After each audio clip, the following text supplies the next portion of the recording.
Hello, everybody. Welcome back to another episode of Abundant Thinking, the podcast that helps you take your mindset from ordinary to extraordinary. Today's going to be a little bit of a different episode. I'm going to be reflecting on my 1 year of having this podcast. This is going to sound a little bit cliche, but it's been a wild ride. It's been a journey, and I am extremely grateful for it. I've uploaded every single Tuesday, and along with more. We're over 70 episodes right now, and obviously I've been doing this for a year, so 52 weeks. I'm at 70 episodes. Had a couple of double uploads, and I think when I was just starting out the podcast in general, I was having so much fun with it that I wanted to upload as much as I could. I think I did one upload every day for 10 days, more than 10 days. I remember during winter break last year. I loved it so much. But the biggest things that I want to reflect on is the opportunities that I've been able to make and the lessons that I've been able to take away. As far as guests go, we've had Chris Voss on. He's been the biggest guest by far. A couple smaller people. We've had Trish Blackwell, Mike Urso, Todd Bowerly, Giorgio Mindset, just a lot of people overall that have influence and people that know their stuff. They know what they're talking about. Chris Voss especially. I mean, man, this guy is so smart. He's been on every single top podcast in the world, except Joe Rogan. I don't think he's been on Joe Rogan, but he's been on Lex Friedman. He's been on Jocko's podcast. He's been on Andrew Huberman. I mean, this guy's insane. And the fact that I was able to talk to him, I'm just an average 19-year-old kid, is unbelievable. The thing that I want to talk about most was my lessons. And the number one thing, and I want you guys to listen very closely to this, is it's possible. If I'm able to do it, you can too. If you want it bad enough, you're going to go to the lengths that you need to in order to get it. Me getting Chris on the show was luck. But I prepared myself. I had to rise up to the occasion. It was a stepping stone. Before Chris, I never had somebody of his magnitude on my show. So it forced me to have to rise up to the expectations. I'm going to be honest, there was a point when I had Chris on the podcast that I was so nervous because this was my chance. This is the thing that I was waiting for. And it wasn't necessarily waiting for like it was going to change this podcast, change my life, but in a way it did. And it changed this idea for me that, everybody's just another person. And I've been thinking about this idea for a long time now. And it's the most true thing, especially now that I have a podcast and I interview people. This is something that I notice. People are just people, right? Of course it sounds obvious, but that person that you look up to so much is just another person. And if they can do the thing that they did, you can too. I'm not saying I'm here to follow in Chris Voss's footsteps, but I'm here to say that a 19-year-old kid with a small podcast interviewed him. I sent him my book that I bought in hopes that he would sign it, and he sent it back. Chris and I aren't best friends, but this is evidence for me in my life that I'm able to do the things that I go after. And not everything works out. Last Saturday, I had my first fight. Here are my wraps. They're actually just ironically right on my table as I'm recording this podcast. How crazy is that, guys? No, but I had my first fight and I lost. And sometimes you work hard for things and they work out for you, and sometimes you don't. And I was able to take this loss and take away lessons from it that would help me. I always talk about this idea that the experiences in your life and the things that happen to you, you can use for good and reframe your thoughts. And I'm living it. I say it so much that you guys might think, okay, well, when has this happened to you, right? I trained for my first fight so hard and I lost. Long story short, sometimes you work hard and you get things in return, sometimes you don't. But people will never see the work. That's why it's so important for you guys to live your life for you. And whether this sounds selfish or not, you need to make sure that you prioritize yourself over everybody else. It's important to be there for other people. It's important to help others and have this community of people around you, collaborate, whatever you want to call it. But at the end of the day, you go to sleep and you're with yourself. You know what you're thinking. You know how you're feeling. Other people don't. So you need to make sure that you have the approval of yourself rather than the approval of other people. Because you are with yourself 100% of the time, but you are with other people only a sliver of your life. I also believe that, and I'm going into a side tangent here, but When you have belief in yourself, people realize that and they actually have more belief in you and they realize that you are about what you say you are. Anyway, got a little bit sidetracked there.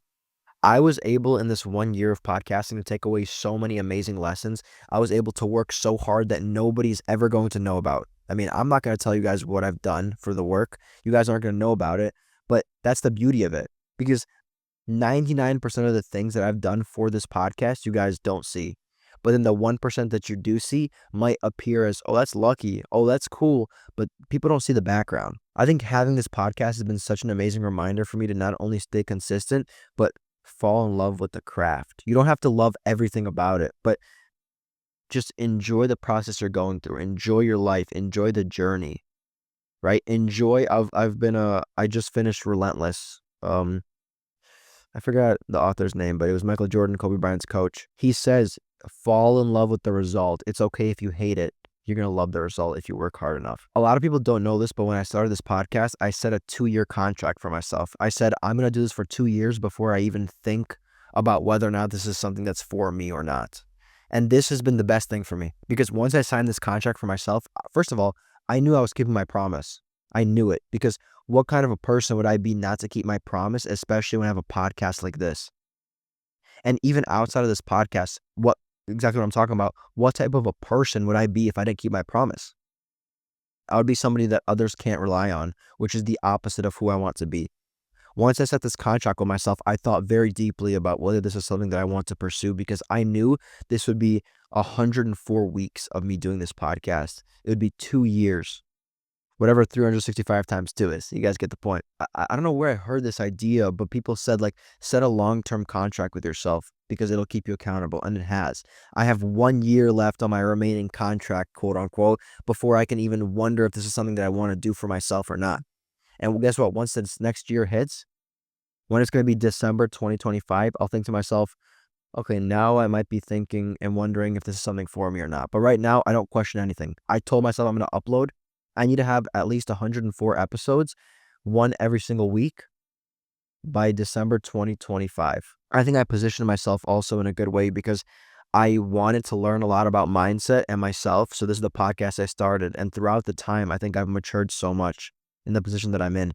I mean, if you even look around me, the setup that I have right now has improved immensely. It has been unbelievable. I started this podcast, guys. When I started my podcast, I had this small little snowball microphone that I bought for $30. Man, probably 2015 when I had a YouTube channel. What I did, and I have a picture of this somewhere, and my friend Cole knows about this. I took a gallon of water and I attached my pop filter to the handle right here because I didn't have a setup. So I would have this standing snowball microphone. Snowball is just a brand, just so you guys know. So it would have these 3 legs and it would stand like this and it'd be propped up. And then I had a pop filter as well. So I just attached it to my water. And guess what? It worked. Like it got the job done.